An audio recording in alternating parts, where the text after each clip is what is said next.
Hello and welcome to Vision Insights. Today let's start. Myself, Trupti Upadhyay, will take you to another topic of our lecture series on company law. Basically, I am covering the syllabus of company law of semester 2 prescribed by University of Calcutta through series of lectures. So if you are new to this channel, please watch other videos as well, which will give you more insights to this subject and will clear your concepts, right? And let's begin now. Before starting, these are the few prescribed books by the University of Calcutta. Apart from that, any material which you find online, offline, which is useful can be considered in your preparation. And whatever material you are getting from this video is also very, very authentic and made by me with utmost care, so that you can also go through and rely on the material. This material which I am giving you is more than enough. This is the website of Ministry of Corporate Affairs, wherein you can get an access to the ebook on Okay, and I would like to say that this video is though basically covering the syllabus of University of Calcutta, but other viewers who are giving professional examinations like CA, CS, cost accountancy, or the examinations held by other universities across the country, wherein the company law is a subject, you can go through these lecture series. I know that this will be helpful to you as well. And obviously, I would say that whether you are preparing for an academic exam or a competitive exam or a professional exam, for all the examination, these videos are informational and useful. So I would request every one of you that please kindly share this video as much as possible among your friends wherever you are connected with, right? This will be a true friendship. This will depict a true friendship, right? Because sharing is caring. Let's start. Today's topic is Liability of Directors Part 3. If you have missed Part 1 and Part 2, then these videos are available in the playlist in the channel. So go back and watch them as well. Basically, in Part 1, we had covered the monetary penalty and the penalty of criminal nature, both on the company and the directors section-wise. In the Part 2, I have made the tabular representation. Through the tables, we have discussed about the liability of the director towards the company and towards the third party, right? We have done very, very thorough discussion on this topic, and today is the last day of discussion or the last video on this topic, that is the topic of liability of directors. After this topic is over. So today I have come with few judicial pronouncements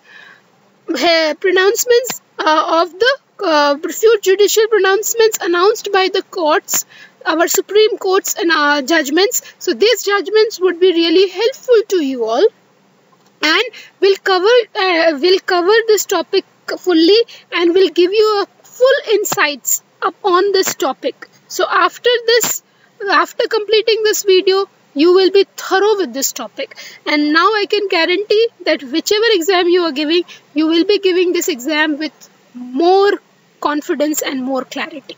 Now let's begin. Vicarious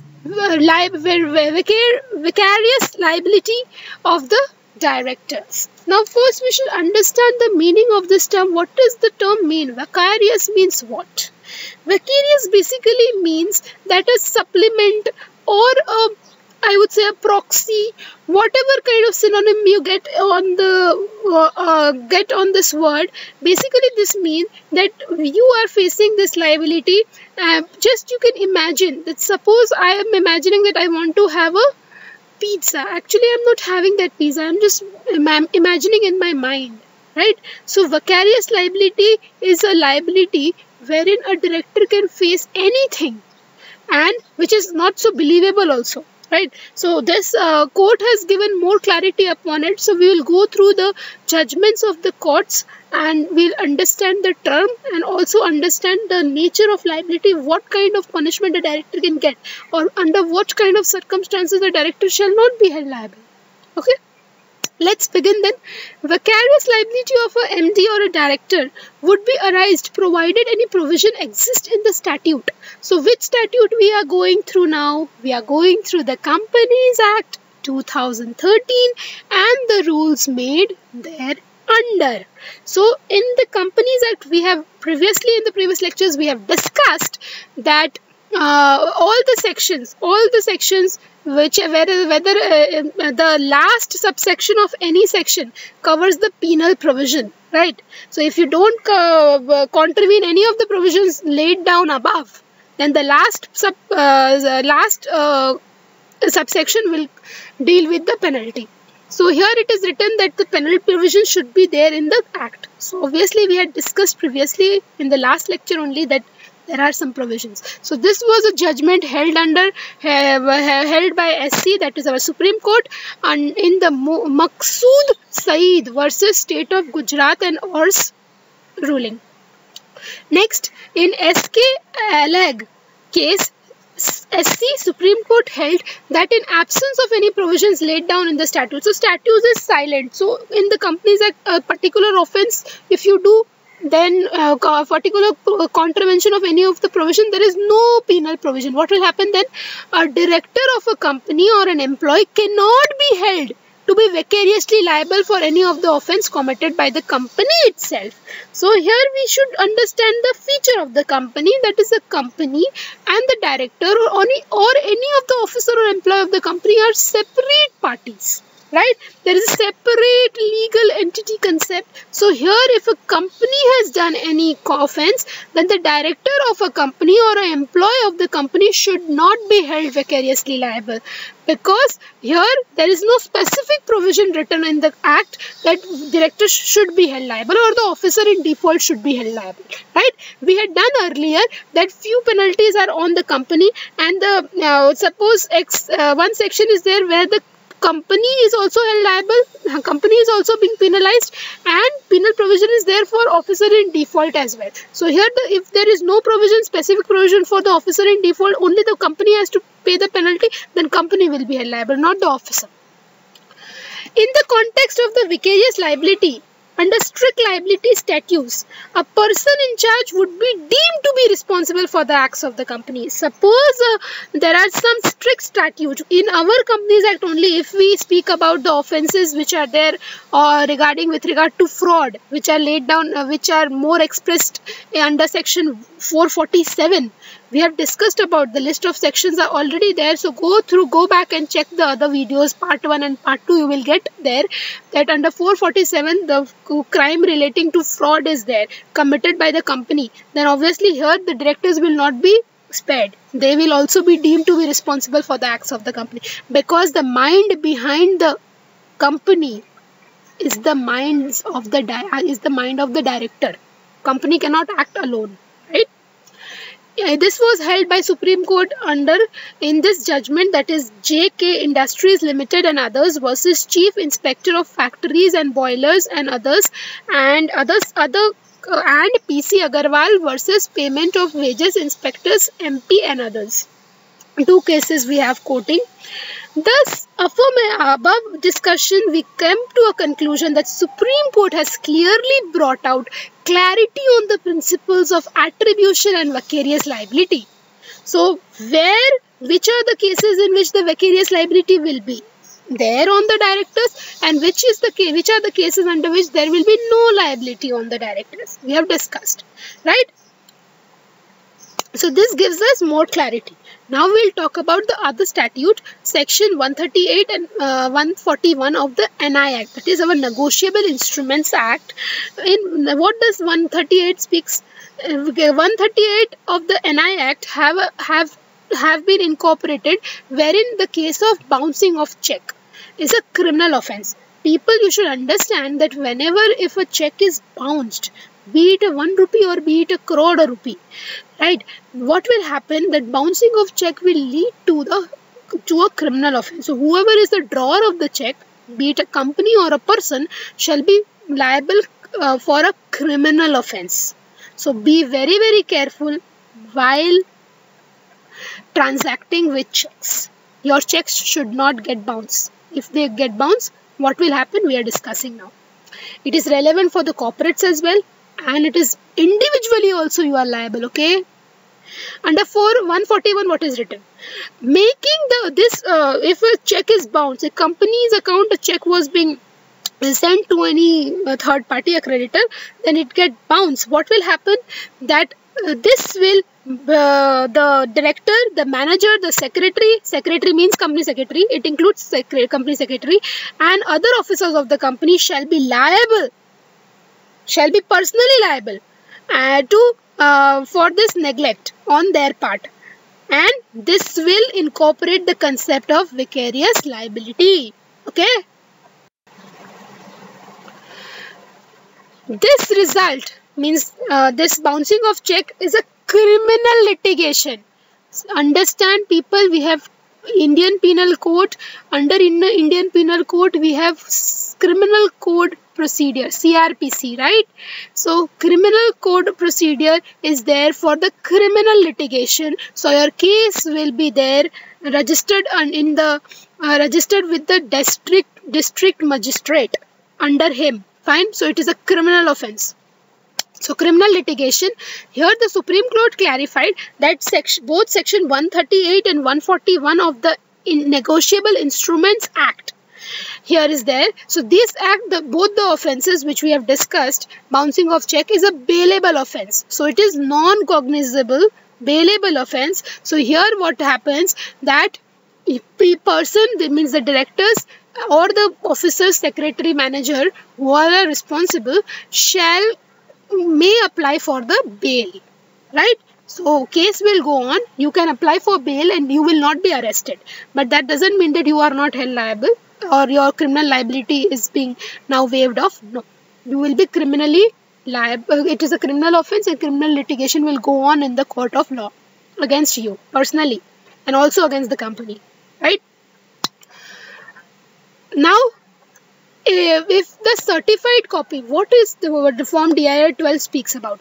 DIR 12 is basically the form which is being filed within 30 days of appointment or resignation of any director or KMP. Fine. So if a director is appointed, you have to file form DIR 12 to the ROC, Registrar of Companies, within 30 days of appointment, or when a director resigns also, you means company, right? So company will file a form DIR 12 to the ROC. This Mr. X is now no more associated with our company. He has resigned on so and so date. So if a director has already resigned, right? So he should not be held liable for the offences which occurred after his resignation. Suppose today a director is resigning on 29th of April 2020 and the offence of any of the provisions occurred in the month of June 2020, then obviously he was not there, so he should not be held liable. Fine. A person who is responsible to the company for the conduct of the business of the company and in addition is in charge of the business of the company should be held liable vicariously. That is a Supreme Court judgment. In the case KK Ahuja versus KK Vora, it's very, very important, so kindly pay attention. So here it is written two things, that a person should be associated with the company. So if a director has resigned before and only, so he will not be held liable. But understand that director's liability is not, I would say, waived completely. He will be called for any offence which was held in the year 2007, wherein he was associated, where he was associated with the company. Today he has resigned, but any of the past offences, if it comes on, investigation is reopened or it is being still continued, then for 2010 offence, for 2013 offence, for 2007 offence, if he is associated with the company, then he will be called for. So director's liability is not waived off only because he has resigned. Okay, but for the future liabilities, he is not liable. He is no more liable. Fine. Next thing is written that he should be in charge of the business. So he should be having the responsibility of doing that thing.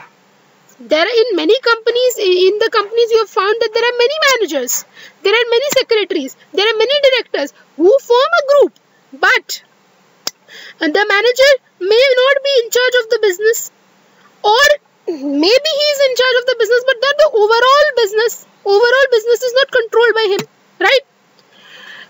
The person may be an officer of the company, but only of some part of the business, right? Then also he will not be held liable, vicariously liable, right? So we have to check that company, this officer should be in charge of the business of the company and he is also associated with the company. Then only he will be liable, right? Supreme Court says, these are the judgment of the Supreme Court and I have quoted the exact, so that's why it is in courts, okay? To launch a prosecution, therefore against allied directors, there must be a specific allegation in the complaint. In the complaint, there should be a specific complaint against the director that there is a proof that directors are associated with this company.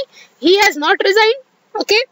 And he was in charge of that matter, in charge of that business, right? So he was aware and he has done it. I would say with a malified intention, he has done any harm to the aggrieved party. Aggrieved party has to, before making a complaint or an allegation in the court of law, this kind of knowledge aggrieved party should have. There should be a clear and unambiguous allegation. So there should not be any ambiguity, no doubt in the mind of the complainant that he can also have to prove it in the court of law that director is responsible. As to how the directors are in charge, so how the directors are in charge, any email communication, any other document in which the director has signed, any other agreement, obviously then only he has a power, then only he will be able to sign. So he will be therefore responsible for that conduct of the business. So the complainant has to prove in the court of law that this person was responsible for the conduct of the business, and also this director has not resigned. So this offence was conducted during his tenure. Understand this word, during his tenure this offence has occurred, and the directors was powerful enough to have conducted this offence, this business, right? The description should be very, very clear that it is true and that the precise words from the provisions of the Act need not be reproduced. So, in the Act, in many cases, board resolution is required, wherein in the board resolution, a certain director, Mr. X, will be given the power that you execute this matter on behalf of the company.